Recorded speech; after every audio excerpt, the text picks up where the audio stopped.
करना है तो सरकार को यह ना लगे कि सिर्फ ये हमने मुसलमानों को ही किया है। सरकार ने उसे जस्टिफाई करने के लिए ईसाइयों को, सिखों को, बौद्धों को, जैनों को, सबको माइनॉरिटी घोषित कर दिया।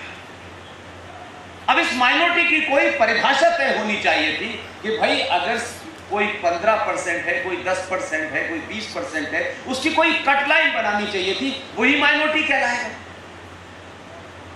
और अगर भारत के पास इसका कोई साधन नहीं था तो यूएन का जो चार्टर है, उस चार्टर का 24 चार्टर ये कहता है कि जो भी टोटल पॉपुलेशन का 1.5 होगा वही माइनॉरिटी कहलाएगा। लेकिन भारत में बौद्ध, पारसी, सिख, जैन और ईसाई, इन सब की जनसंख्या मिलाकर के टोटल जनसंख्या का 6% होता है। और पारसियों की तो टोटल संख्या इस देश में 42,000 है, तो 42,000 वाला भी अल्पसंख्यक है और 22 करोड़ वाला भी अल्पसंख्यक है। ये कौन सी परिभाषा है? ये मैं इसलिए कह रहा हूं कि ये बच्चे जब बड़े होंगे तो ये उनको फेस करना पड़ेगा। हम जब तक फेस करते तब तक हम बाहर आ चुके थे, इसलिए शायद हमको उतना नुकसान नहीं हुआ जो नुकसान आज की युवा पीढ़ी का है। ये 96%, ये 97%, 99% आपको उस वक्त दुख होगा जब 98% वाले को सीट नहीं मिलेगी और 17% वाले को सीट मिल जाएगी।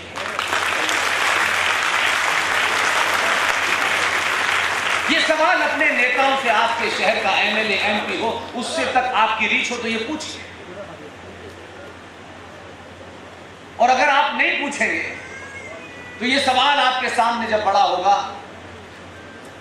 तो उस वक्त कोई जवाब नहीं देगा। राजनीतिक लोग, उनको जीतना, सरकार बनाना, ये एक काम होता है। लेकिन भारत एकमात्र ऐसा देश है जहां अलग अलग समय पे अलग अलग पार्टियां आती हैं और अपने स्वार्थ और वोट बैंक को ध्यान में रख के पॉलिसी बनाती है।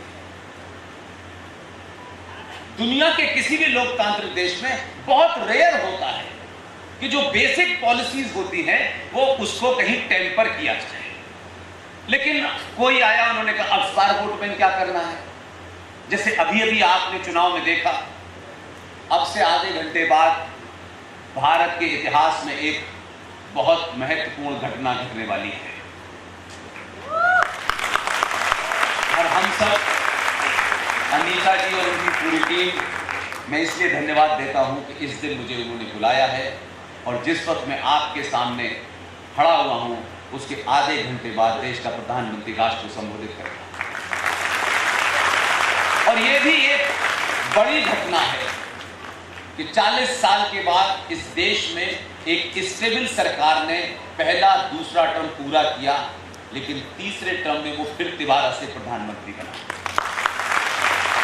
ये उसके पीछे का एक कारण यह है कि ये स्टेबिलिटी नहीं रहेगी तो ये जो कानून बनते हैं, ये जो बहस होती है, ये तत्कालिक इमीडिएट लाभ हानि के लिए बनते हैं।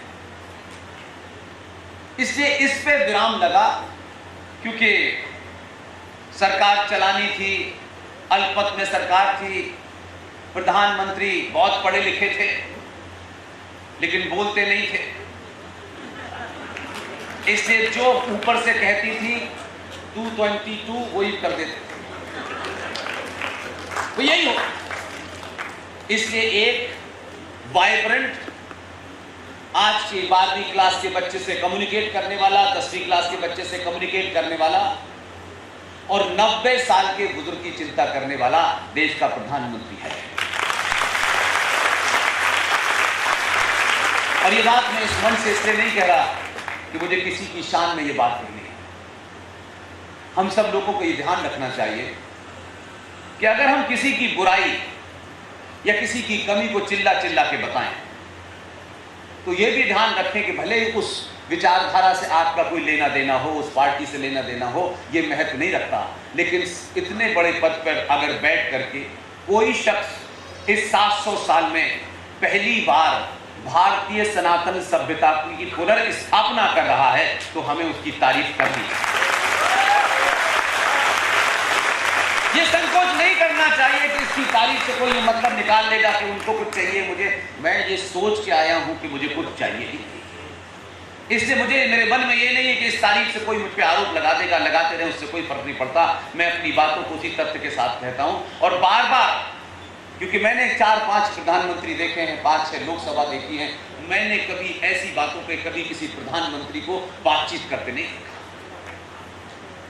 पॉलिसीज बनती हैं, पॉलिसीज बिगड़ जाती हैं, पॉलिसीज नई हो जाती हैं, वहां तक तो चलता है, लेकिन ये देश को सरकार चलाती है।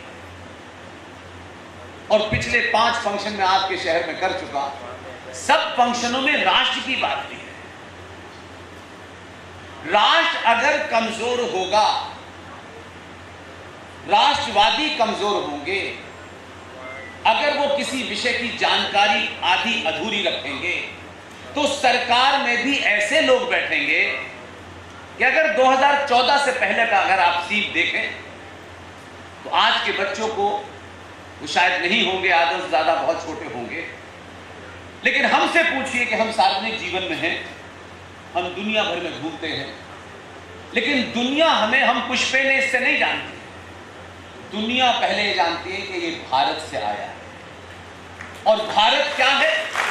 हम लोग, हो सकता है सेंस ऑफ इंफीरियरिटी कॉम्प्लेक्स हो, एहसास से कमतरी हो हमारे अंदर, थोड़ा सा हम अपने कपड़ों के कारण, अपने जूतों के कारण, अपनी घड़ी के कारण कि हम बहुत पुरानी सी घड़ी पहने हैं, इसमें से हो सकता है अपनी बात को आसानी से न रखें। लेकिन हम ये भूल जाते हैं कि भारत 1947 में पैदा नहीं हुआ है। हाँ, कुछ ऐसी गलतियां हुई हैं, ऐसे झूठे फरेब हुए हैं, जिसे बोलने से हम सब लोगों की एक समस्या ये हो गई है कि जब कुछ बोलना होता है तो ये डरते हैं कि बहुत बड़े आदमी के बारे में बोल रहे हैं, कहीं उनके बारे में बोलने से समाज नाराज ना हो जाए। दुनिया का बड़े से बड़ा आदमी हो, अगर उसने झूठ बोला है तो उस झूठ का पर्दाफाश चौराहे पर होना चाहिए। ये नहीं हो सकता कि कोई एक साधारण सा आदमी झूठ बोले तो उसको पूरा समाज घेर ले, लेकिन एक बहुत बड़े पद पे बैठा हुआ है, समाज ने उसे इतना सम्मानित बना लिया है कि उसने झूठ भी बोला, चोरी भी की, लेकिन हम उसे कहें कि नहीं, यही हमारा राष्ट्रपिता है। मैं इसके खिलाफ, मैं पूरे सम्मान के साथ कह रहा हूं, हमारे संस्कारों में अगर रिक्शा चलाने वाला भी मुझसे उम्र में बड़ा है तो मुझे कोई अधिकार नहीं है कि मैं उससे बदतमीजी से बात करूं, उसके सम्मान में कुछ छोटी बातें करूं। हमको यही सिखाया गया है कि अगर किसी बड़े ने कोई बड़ा झूठ बोला है, पूरे सम्मान के साथ 3 बार पहले, 3 बार आखिर में जी लगाने के बाद, पूरी ताकत के साथ, तथ्यों के साथ, फैक्ट के साथ उसके बारे में बोलना चाहिए। हम कभी कभी अपनी बात कहने से भाषा की मर्यादा को खो देते हैं, उससे आपके शब्दों की ताकत कमजोर हो जाती है। ये नाम लिख लें आज के बच्चे, और बहुत सारे बुजुर्ग बैठे हों। एक हमारे देश में बहुत बड़े ब्राह्मण, बहुत ज्ञानी ब्राह्मण, उनका नाम बहुत कम आता है। उनका नाम था पंडित लक्ष्माचार्य। किसी ने सुना है? नहीं सुना? नहीं, आज के बच्चों तो नहीं सुना होगा, आप में से किसी ने सुना?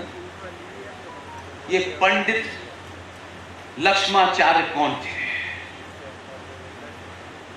ये पंडित लक्ष्माचार्य वो थे जिन्होंने वो भजन लिखा जिसको हम नहीं गाते, लेकिन 1947 में बिना हमसे पूछे किस संसद में, किस सभा में, कौन से आपने जनमत के तहत किसी को भारत का राष्ट्रपिता बनाया।